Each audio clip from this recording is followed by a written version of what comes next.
Sit still. Oh my goodness.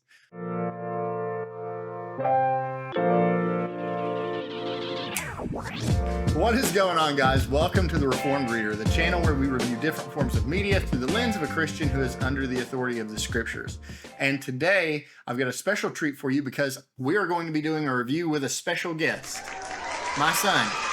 So, what book are we going to be reviewing? Today, we're going to be looking at Eragon by Christopher Paolini. Now, we did a buddy read with this, so I'm going to be the interviewer, and I'm going to let him do most of the review. Now, some of you may be wondering, why in the world does he have a mask on?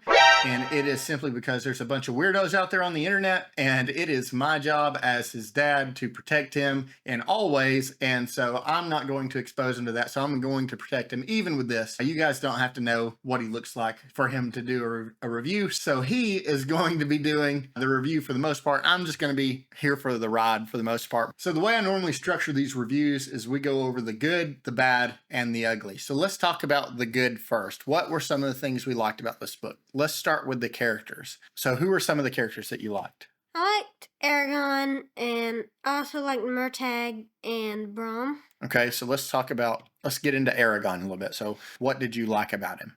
Well, one, he has a dragon. Okay. Two, I think he's a very cool character. He's a little stubborn, but I like him. Well, what about his background? For instance, one of my favorite things about him, he wasn't this super powered character, right? He was a regular guy. And then what happened? And then he found a dragon egg, which he didn't know it was, but he took it, and it hatched, and then he had a dragon.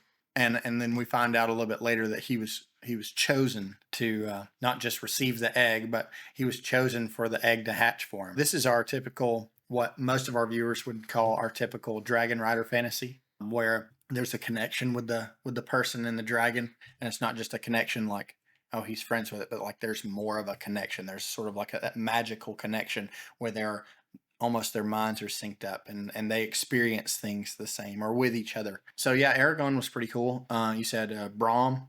So who's Brom? Well, Brom is almost kind of like his mentor. Mm-hmm. After he got the dragon. And there's also more about him than you think there is, but you have to get later on in the book before you actually know about it. Okay. I liked Brom too. I liked that he was a smart aleck to Eragon a lot, right? I also liked when they were training and Brom didn't take it easy on him and was like whacking him with the stick and stuff and making Eragon mad. I thought that was hilarious. He sort of seemed like Eragon's wizened grandfather. I would probably compare him, or I'd say there's similarities between like him and Gandalf. Mm-hmm. And so there's sort of like a Gandalf Frodo kind of relationship there. He's looking out for him, but he's not holding his hand. And who else did you say? Murtagh. Okay, Murtagh. So who's Murtagh?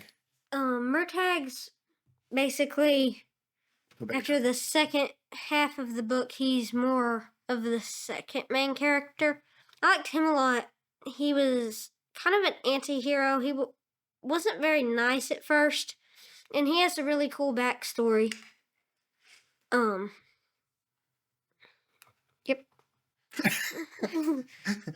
Yeah, so Murtagh was cool. He was definitely more of an antagonist to the story. So yeah, that was pretty cool. So we had some pretty cool characters. What about the plot?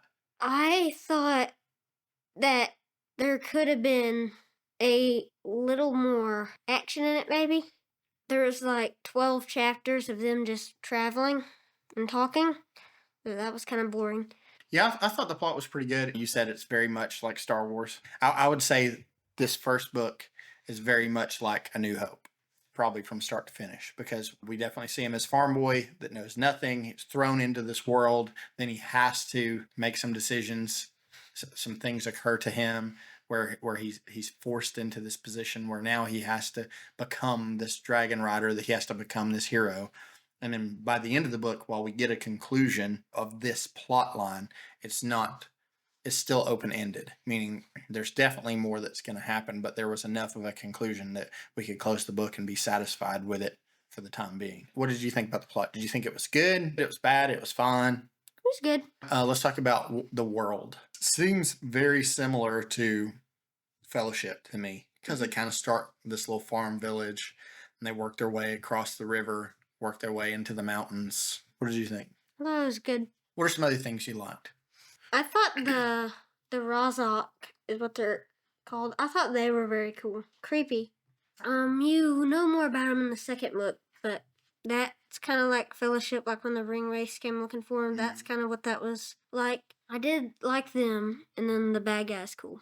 So overall, pretty good, right? So now let's talk about the bad. When I'm talking about the bad, I'm talking about the things that we just didn't prefer. There's a part in the book where they were just kind of in this town, and they were living with one of Brahm's old friends. There was some parts in that part of the book that were pretty cool, but there was just a lot of, like, there wasn't really anything going on.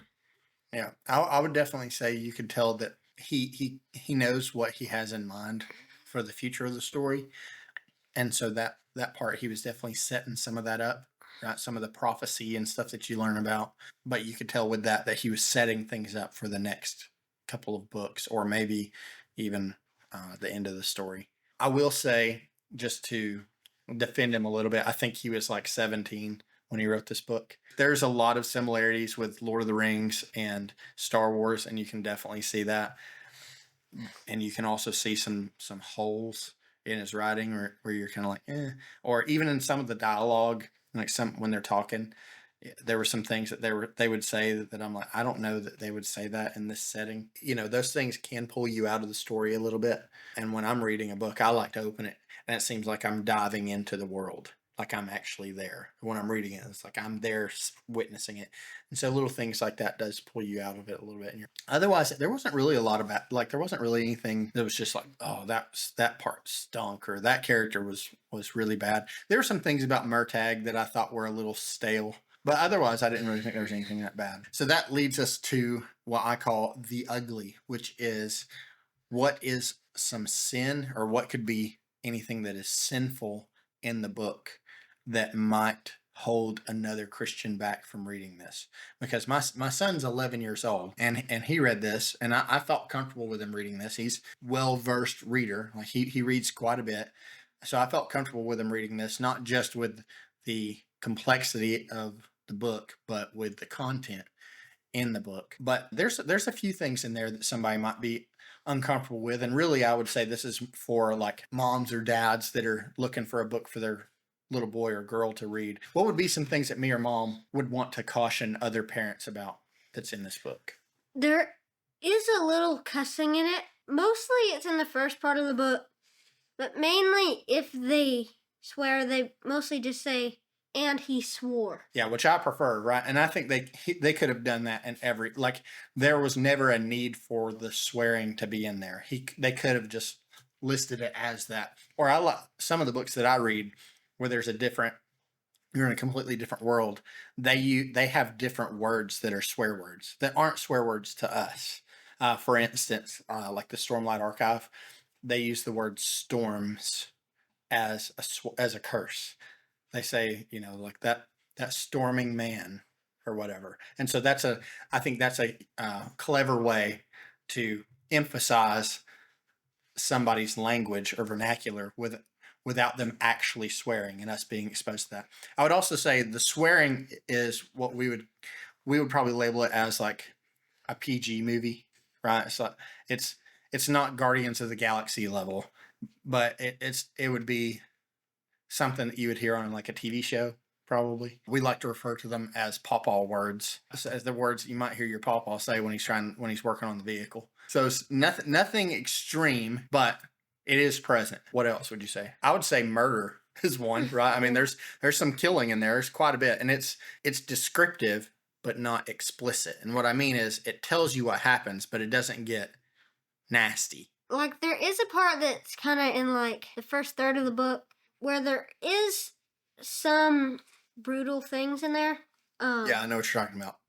When they go into the village. Mm-hmm. Yeah, that was, I was a little, but I made sure to stay ahead of you the whole time. That way I could, if we needed to stop, I can make sure I stopped before you got to that. Yeah, there's a scene. Yeah, you're right. It's about a third of the way into the book.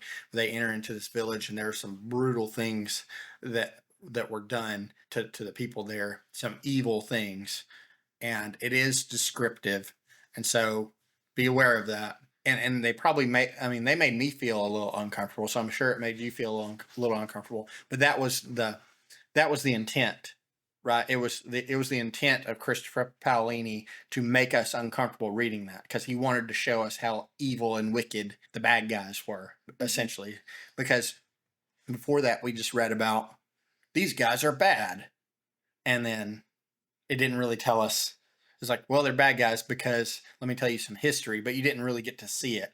But then when they walked into the village, Aragon got to witness firsthand what he's fighting against. There's some pawpaw words. There's some brutality in there.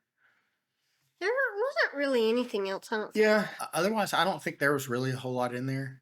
I mean, there might be some scenes in there that could be considered frightening, but it's different with a book, right? It's different with a book than with a movie, because you're reading it, and so you're reading it, and at any point you can just like stop. With a movie, you're seeing it, you're witnessing it happen on the screen, and so it's a little harder to get away from. So I guess that leads us into the last question, and I'm going to ask you because I always ask myself. So I'm going to ask you, which is, would I recommend this to a Christian, or should Christians read this? And let me be more specific with this video and say, should young Christian boys read this book?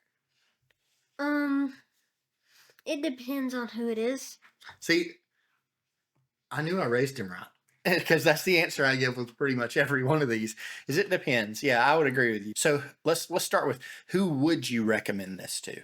I would recommend this to my friends. I bet they would like it a lot. There are some people I know that do like no language. I would say they would like it.